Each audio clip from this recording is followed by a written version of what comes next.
Good morning. Thank you for joining us for this reverent celebration of America's leaders, past and present. Now, Walt Disney World Resort is proud to present the Hall of Presidents.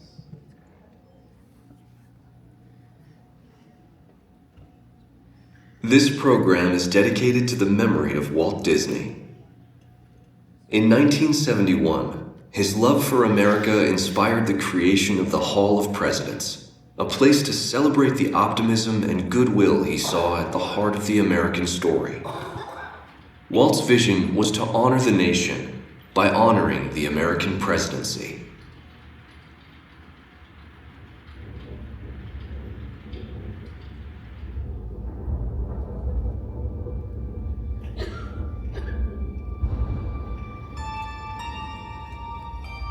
It is 1783, and the smoke is clearing in the wake of the Revolutionary War. Over the course of 8 grinding years, General George Washington has led a force of shopkeepers, farmers, and Native American allies to victory over the greatest military power in the world. A new nation has been born, independent and free. The founders must form a national government. In 1787, through months of passionate debate, they create a written constitution. For the country's highest office, they imagine something new in the history of the world. A leader not born to power like a king or queen. A leader who has not seized power through conquest. A leader not separate from the people, but elected by the people. From among the people. We, the people. This is a new idea, an American idea. The idea of a president.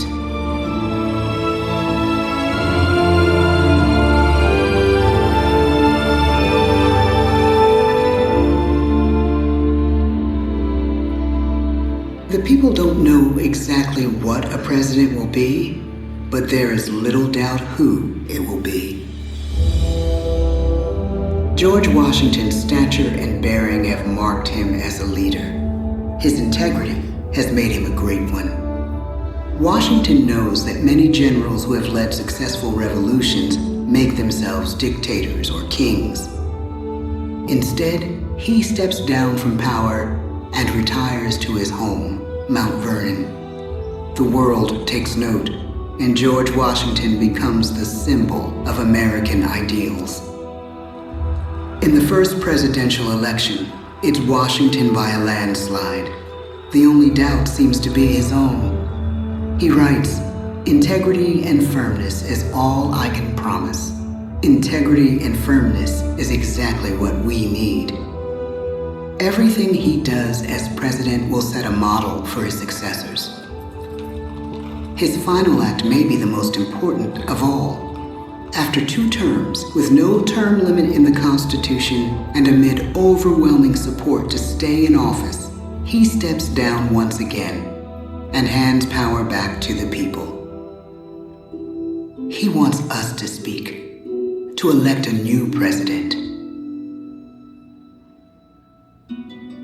During the early years of the Republic, we choose leaders as different as Thomas Jefferson, John Adams, and Andrew Jackson. Elections are often bitter.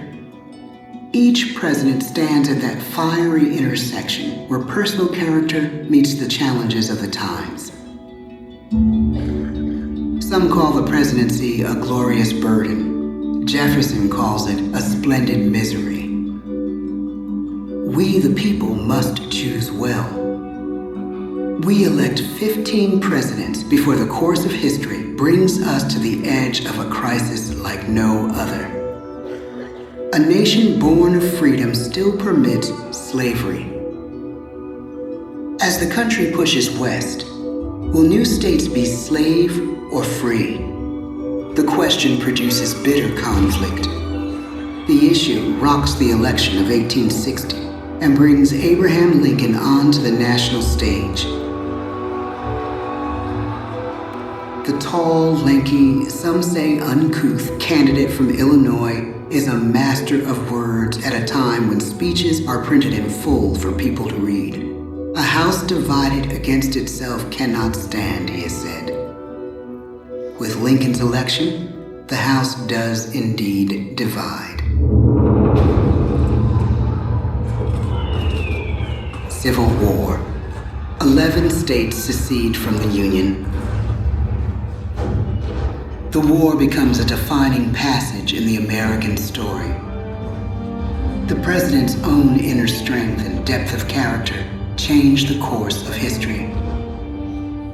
Lincoln had come up the hard way on the American frontier, desperately poor, with less than a year of formal schooling. His early years were scarred by tragedy, the death of his mother, his sister, his first love. He struggles with depression, but never loses his determination to rise above it. He once said he's driven by a desire to leave the world a little better place for having lived in it. The war rages. Lincoln fights to preserve the Union and end slavery. Neither is a sure thing. At Gettysburg, Pennsylvania, 6 months after one of the bloodiest battles of the war, the president dedicates a cemetery to the thousands of soldiers who died there, in words we can never forget.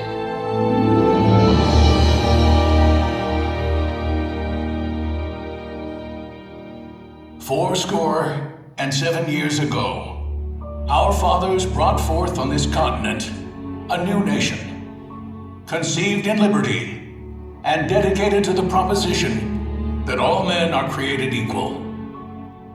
Now we are engaged in a great civil war, testing whether that nation or any nation so conceived and so dedicated can long endure.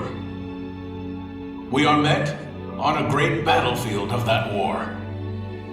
We have come to dedicate a portion of that field as a final resting place for those who here gave their lives, that that nation might live. It is altogether fitting and proper that we should do this. But in a larger sense, we cannot dedicate, we cannot consecrate, we cannot hallow this ground. The brave men, living and dead, who struggled here, have consecrated it far above our poor power to add or detract. The world will little note, nor long remember what we say here, but it can never forget what they did here. It is for us, the living, rather, to be dedicated here to the unfinished work which they who fought here have thus far so nobly advanced. It is rather for us to be here dedicated to the great task remaining before us, that from these honored dead we take increased devotion to that cause for which they gave the last full measure of devotion. That we here highly resolve that these dead shall not have died in vain, that this nation, under God, shall have a new birth of freedom, and the government of the people, by the people, for the people, shall not perish from the earth. The blood of over 500,000 Americans is spilled in the Civil War. President Lincoln's enduring hope is to give true meaning to the sacrifices of so many, to lead us to that new birth of freedom. With the end of the war and the end of slavery, a new birth truly begins. As we roll toward the 20th century, settlers roll west on wagon wheels and railroads connect the nation coast to coast. Millions of immigrants pour in from Europe and Asia. Population doubles, our economy triples, our standing among nations rises. We need presidents who can lead both at home and abroad. At the same time, a young Theodore Roosevelt is retreating from New York politics and personal tragedy, the death of his wife and his mother on the same day in the same house. In the Badlands of North Dakota, he rethinks his life and the life of his country. he returns stronger in body and spirit. His renewed energy is just what his country needs.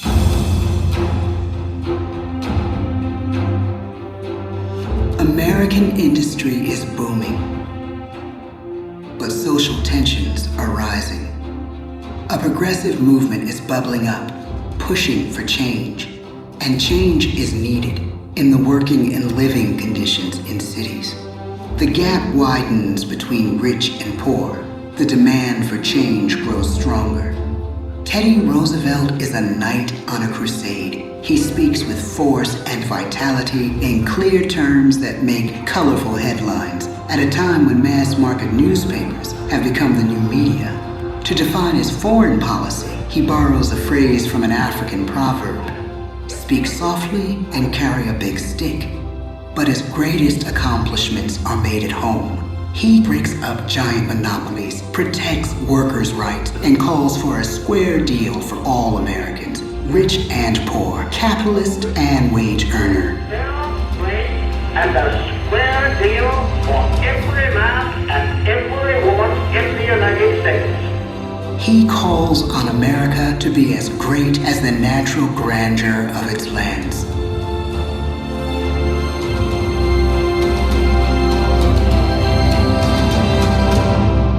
Keep your eyes on the stars and your feet on the ground, he tells us.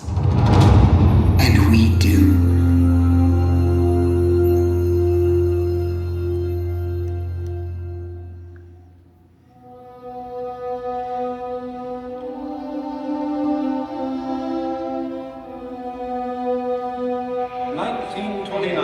The bottom fell out of the market.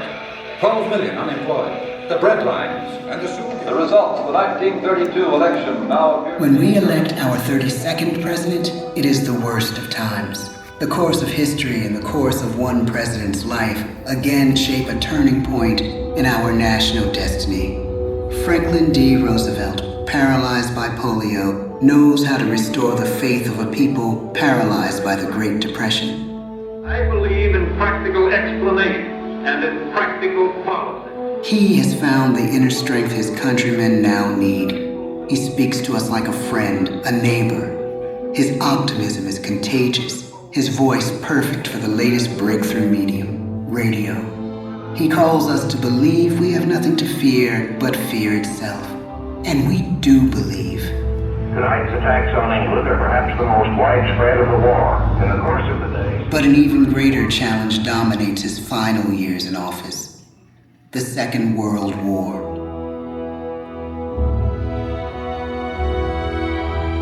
We must be the great arsenal of democracy. This is an emergency as serious as war itself. We stun the world with our production. When bombs fall on U.S. troops in Pearl Harbor, he calls us to fight on the war front and sacrifice on the home front.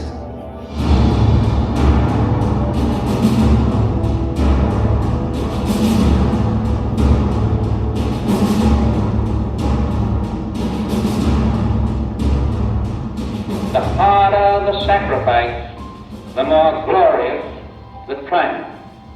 So spoke America in the year 1776. So speak Americans today. The world changes. The country changes. And yet, in one sense, what we need most from our presidents has never changed. A guiding vision that calls forth the best that America can be. Will outer space be developed for the benefit of all mankind? Or will it become another focus for the arms race? The choice is urgent, and it is ours to make. Ask not what your country can do for you. Ask what you can do for your country. But really, it's all of us who must overcome the crippling legacy of bigotry and injustice. And we shall overcome. One of the agreements that President Sadat and Prime Minister Begin are signing tonight is entitled A Framework for Peace in the Middle East. Mr. Gorbachev, tear down this wall. You have lost too much, but you have certainly not lost America. I can hear you. The rest of the world hears you. Loving this country requires the willingness to speak out for what is right, to shake up the status quo. That's America. Our presidency is no longer just an idea. It is an idea with a proud history. Ladies and gentlemen, the presidents of the United States of America.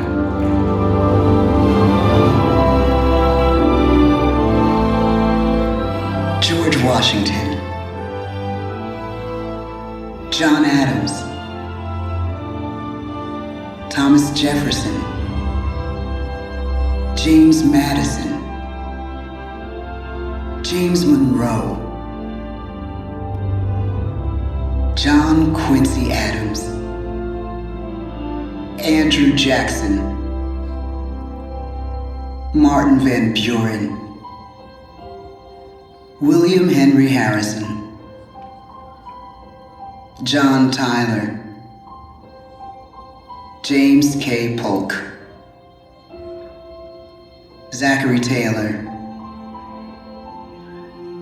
Millard Fillmore, Franklin Pierce, James Buchanan, Abraham Lincoln, Andrew Johnson, Ulysses S. Grant,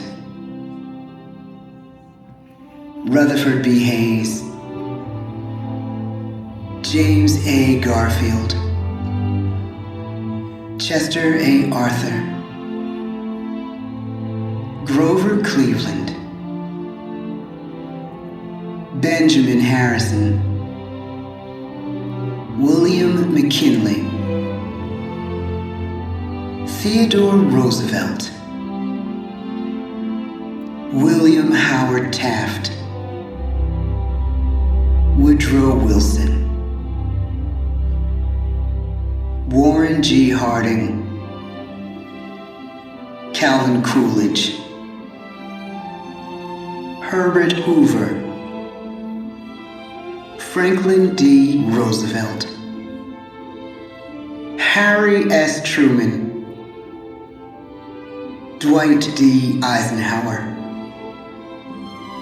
John F. Kennedy, Lyndon B. Johnson, Richard M. Nixon, Gerald R. Ford,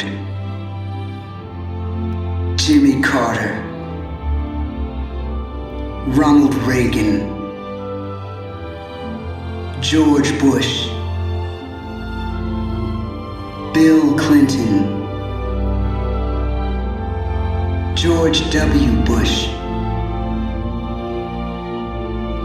Barack Obama, Joe Biden.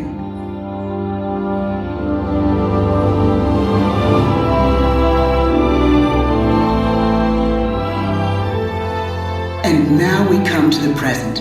Once again, we place our trust in the idea of a president, as we have from the beginning. My fellow citizens, no event could have filled me with greater anxieties than that notification on the 14th day of April, 1789, that you had selected me to lead our nation.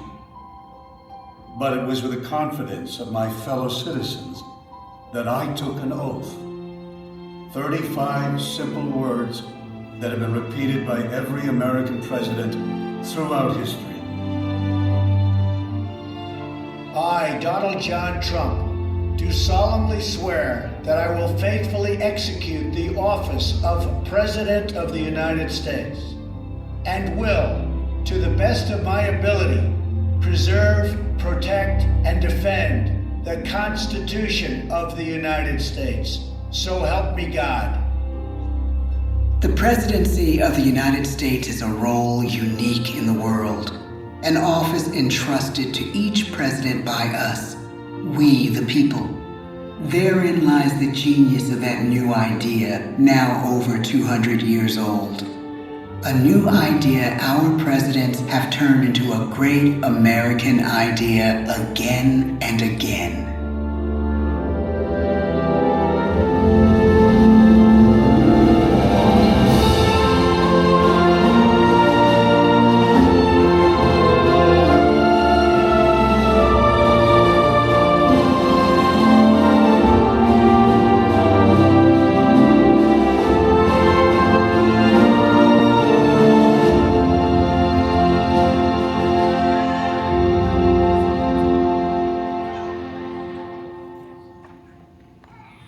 This concludes our presentation. At this time, please gather your personal belongings and exit through the open doors.